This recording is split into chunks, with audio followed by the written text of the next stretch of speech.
is harvested from here at the farm. So I'm gonna roast it, and then we're gonna process it to become a cocoa powder, cocoa tablets, but we usually we do cocoa tablets for hot cocoa,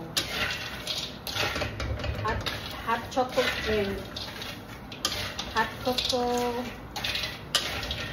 So this is how we roast, guys.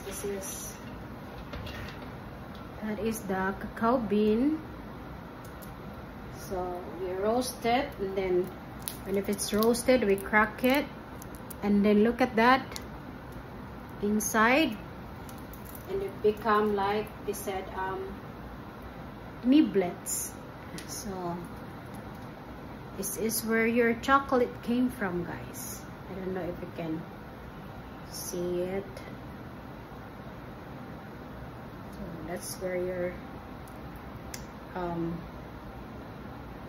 chocolate came from. So I'm gonna continue roasting it to get the first skin. So we have niblets, and then no, not niblets but nips. So bye for now.